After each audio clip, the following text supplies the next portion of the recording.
ആണെന്ന് പറഞ്ഞവർ, എന്നെ പടച്ചത് അല്ലാഹുവാണെന്ന് പറഞ്ഞവർ, അത് മാത്രമല്ല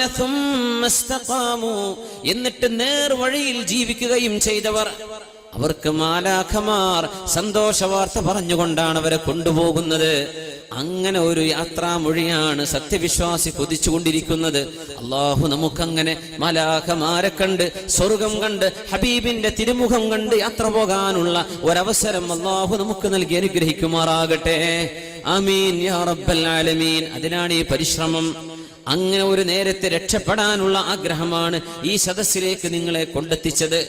അങ്ങനെ ഒരു നേരത്തെ മരിക്കുമ്പോൾ ആഖിബത്ത് നന്നാവണം, എന്റെ മരണം നന്നാവണം എന്ന ആഗ്രഹം കൊണ്ടാണ് അള്ളാഹുവിന്റെ ദീനിന് വേണ്ടി പണിയെടുക്കാൻ നിങ്ങൾ തയ്യാറായത്. അങ്ങനെ അള്ളാഹുവിന്റെ മുമ്പിലേക്ക് ചെല്ലുമ്പോ അള്ളാഹുവിന്റെ ചില ആളുകൾക്ക് ഇഷ്ടമാണ് റബ്ബിനെ, ചില ആളുകൾക്ക് ഇഷ്ടമാണ്, ചിലർക്ക് അള്ളാഹുവിനെയും ഇഷ്ടമാണ്. മൻ അഹബ്ബ ലിഖാ അല്ലാഹ് അഹബ്ബല്ലാഹു ലിഖാഅഹ്. ആർക്കെങ്കിലും അള്ളാഹുവിനെ കാണാൻ കൊതിയുണ്ടെങ്കിൽ അവരെ കാണാൻ അള്ളാഹുവിന് കൊതിയുണ്ട്.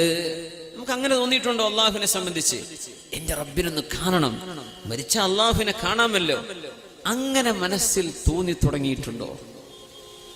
എനിക്ക് എന്റെ റബ്ബിനെ കാണാൻ കൊതിയാവുന്നു എന്ന്